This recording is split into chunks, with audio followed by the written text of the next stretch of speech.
Hello, everyone, and welcome to English Learning Conversations. I'm Aurora, and today we have a very special guest who will help us learn about one of the most influential stories in human history. Father Michael, please introduce yourself to our listeners. Hello, Aurora, and hello to all your listeners around the world. I'm Father Michael, and I'm from Ireland. I've been a priest for over 20 years, and I also teach religious studies and history at a university. I'm passionate about sharing stories that have shaped our world, and today I'm honored to tell you about the story of Jesus Christ. This story has influenced billions of people for over 2,000 years, and whether you're Christian or not, understanding this story helps you understand Western culture, art, literature, and history. I'll tell it as a historical and cultural narrative that everyone can appreciate. Thank you so much for being here. Father Michael, you're absolutely right that this story has had an enormous impact on world culture. Before we begin the story itself, could you give our listeners some historical context about the time and place where Jesus lived? Certainly, Aurora. Jesus lived about 2,000 years ago in a region called Palestine, which is in the Middle East, in what we now call Israel and Palestine. At that time, this area was part of the Roman Empire, which was very powerful and controlled much of the known world. The Jewish people lived under Roman rule, which created tension and conflict. The Jews had their own religion, traditions, and beliefs, but they had to follow Roman laws. Many Jewish people were waiting for someone they called the Messiah, a special leader they believed would come to help them and bring peace. This political and religious situation is very important for understanding Jesus' story. That historical background really helps set the scene. Father Michael, let's begin with the beginning of Jesus' life. How does his story start? The story begins with Jesus' birth, which Christians celebrate every year at Christmas. According to the Christian tradition, Jesus was born in a small town called Bethlehem, near Jerusalem. His mother was a young woman named Mary, and his earthly father was Joseph, who was a carpenter. Christians believe that Jesus was born in a very humble way, not in a palace or wealthy home, but in a stable where animals were kept, because there was no room for his family at the local inn. The story says that angels appeared to shepherds in nearby fields to announce Jesus' birth, and wise men from the east followed a special star to find the baby Jesus and bring him gifts of gold, frankincense, and myrrh. That's such a well-known story around the world. What happened during Jesus' childhood and youth? The Bible doesn't tell us very much about Jesus' childhood, but we know he grew up in a town called Nazareth with Mary and Joseph. Like most Jewish boys of his time, Jesus would have learned to read Hebrew scriptures and probably worked as a carpenter like Joseph. The most famous story from his youth happened when Jesus was 12 years old. His family traveled to Jerusalem for a religious festival, and on the way home, Mary and Joseph realized that Jesus wasn't with their group. They found him 3 days later in the temple, talking with religious teachers who were amazed by his understanding and questions. When his parents asked why he had stayed behind, Jesus said he needed to be in his Father's house, referring to God. That story shows Jesus was special even as a child. Father Michael, when did Jesus begin his public ministry, and how did it start? Jesus began his public ministry when he was about 30 years old. The story begins with his cousin, John the Baptist, who was preaching by the Jordan River and baptizing people in the water as a symbol of spiritual cleansing. Jesus came to John to be baptized, and according to the Christian tradition, when Jesus came up from the water, the Spirit of God descended on him like a dove, and a voice from heaven said, "This is my beloved Son." After this, Jesus went into the wilderness for 40 days to pray and prepare for his mission. When he returned, he began preaching and teaching throughout the region, gathering followers who became known as his disciples. The idea of disciples is important to the story.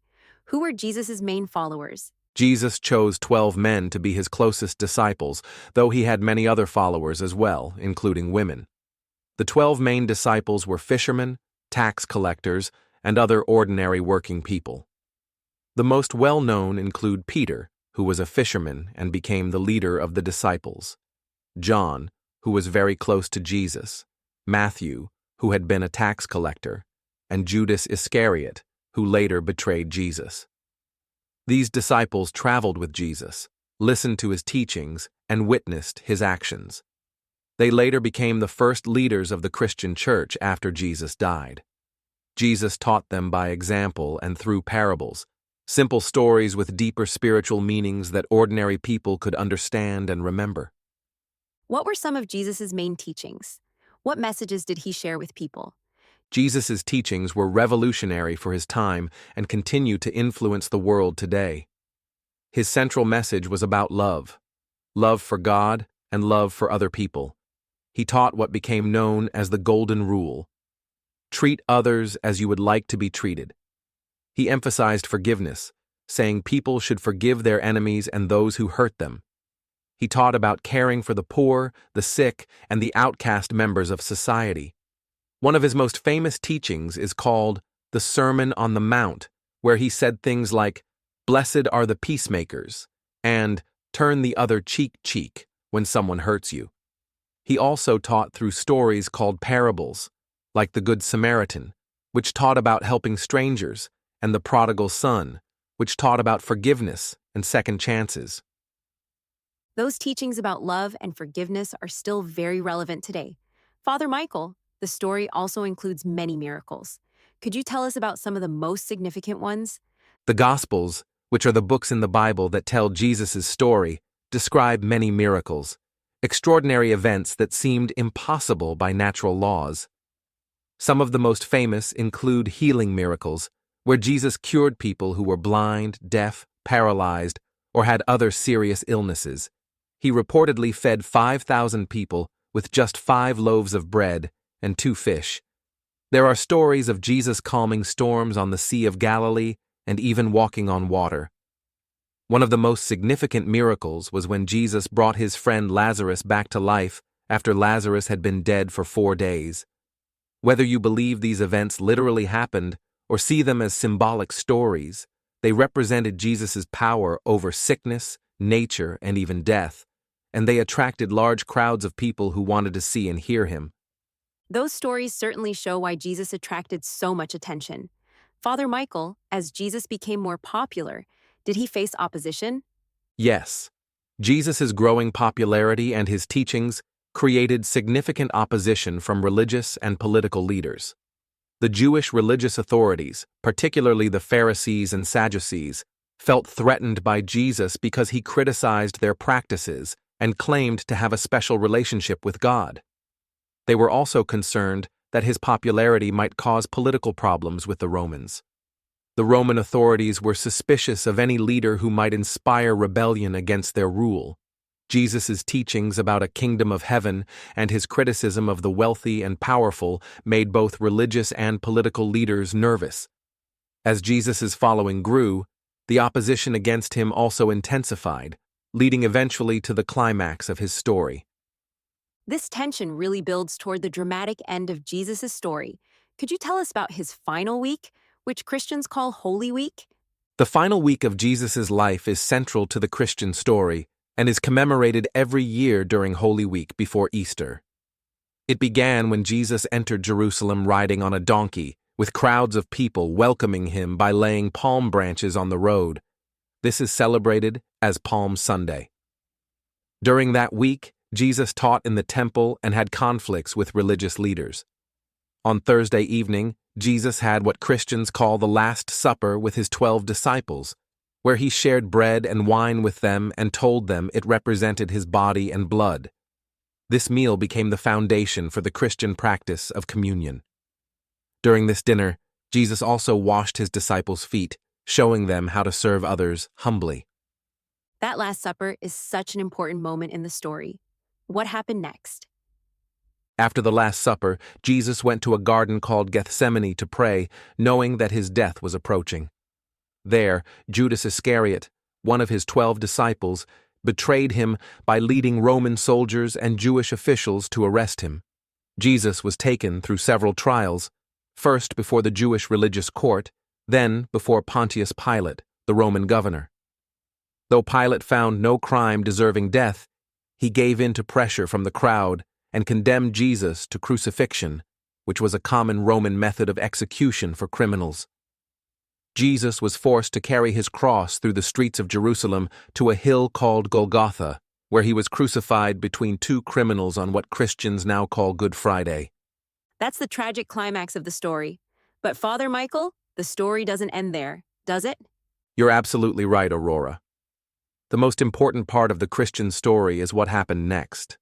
According to Christian belief, Jesus died on Friday and was buried in a tomb.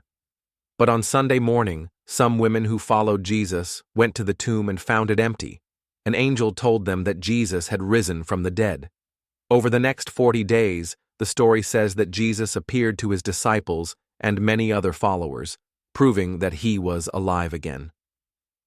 Christians believe this resurrection demonstrates Jesus' victory over death and is the foundation of their faith. This event is celebrated every year at Easter, which is the most important Christian holiday. After 40 days, Christians believe Jesus ascended to heaven, but promised to return someday. The resurrection is certainly the defining moment of Christianity. Father Michael, how did the story continue after Jesus' ascension? After Jesus ascended to heaven, his disciples, who had been frightened and confused after his crucifixion, became bold and confident leaders. They began preaching about Jesus throughout the Roman Empire, telling people that he was the Son of God, who had died for their sins and risen from the dead. The most influential early Christian was Paul of Tarsus, who had initially persecuted Christians but became a believer after claiming to have a vision of Jesus. Paul traveled throughout the Mediterranean world, establishing Christian churches and writing letters that became part of the New Testament. Despite persecution from Roman authorities, Christianity spread rapidly throughout the empire and eventually became the official religion of Rome under Emperor Constantine in the 4th century. It's remarkable how quickly Christianity spread. Father Michael, how has Jesus' story influenced world culture and history? The influence of Jesus' story on world culture is immeasurable. Christianity became the world's largest religion, with over 2 billion followers today. Jesus' teachings about love, forgiveness, and caring for others have inspired countless acts of charity, social justice movements, and humanitarian efforts. Many of the world's greatest artworks, from Michelangelo's paintings to Bach's music, were inspired by Jesus' story. Literature, philosophy, and ethics have been profoundly shaped by Christian ideas. The Christian calendar, with Christmas and Easter, is used worldwide. Concepts like human dignity, equality, and compassion that we take for granted today were revolutionary ideas that Christianity helped spread throughout the world. The cultural impact really is enormous. Father Michael, what about Jesus as a historical figure? How do historians view his story? Most historians, regardless of their religious beliefs, agree that Jesus was a real historical person who lived in 1st century Palestine. They generally accept that he was a Jewish teacher who gathered followers, taught about love and social justice, and was crucified by Roman authorities. The historical consensus is that Jesus existed and had a significant impact on his time period. However, historians approach the miraculous elements of his story differently than believers do. Some see them as symbolic rather than literal events, while others focus on the social and political context of Jesus' teachings. What's remarkable is that even non-Christian historians acknowledge Jesus as one of the most influential figures in human history. That historical perspective is very interesting. Father Michael, how is Jesus viewed in other religions? Jesus is respected in several major world religions, though understood differently than in Christianity.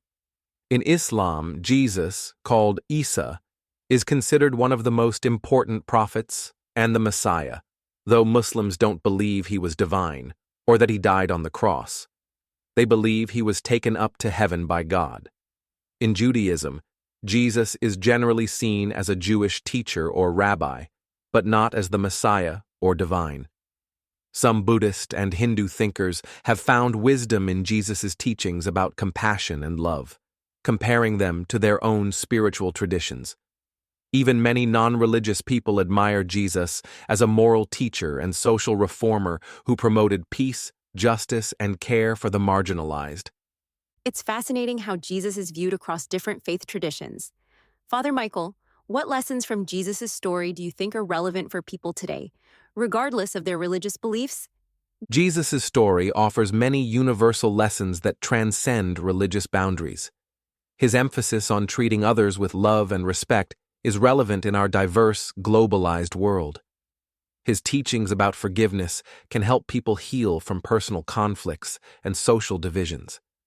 His concern for the poor and marginalized challenges us to create more just and compassionate societies.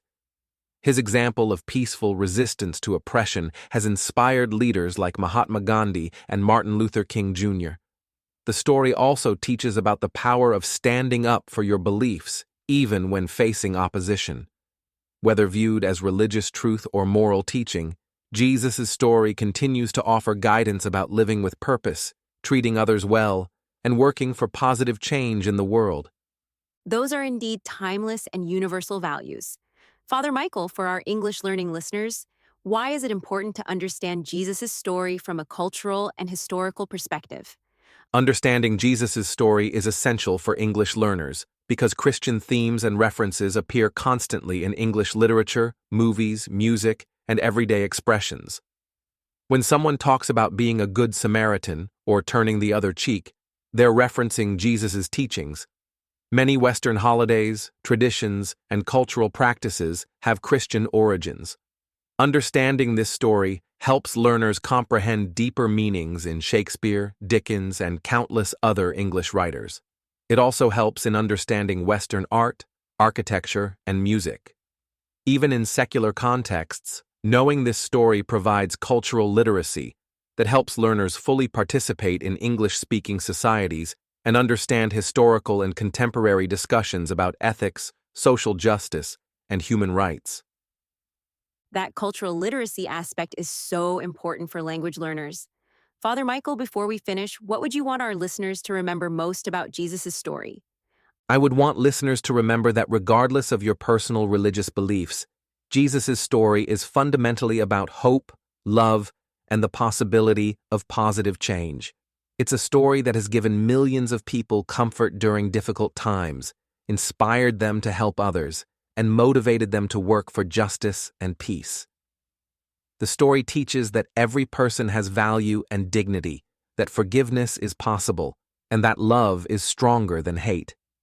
Whether you see it as historical fact, spiritual truth, or moral teaching, Jesus' story continues to influence our world and offers wisdom about how to live meaningfully and treat others with kindness and respect. That's a beautiful way to summarize such an important and influential story.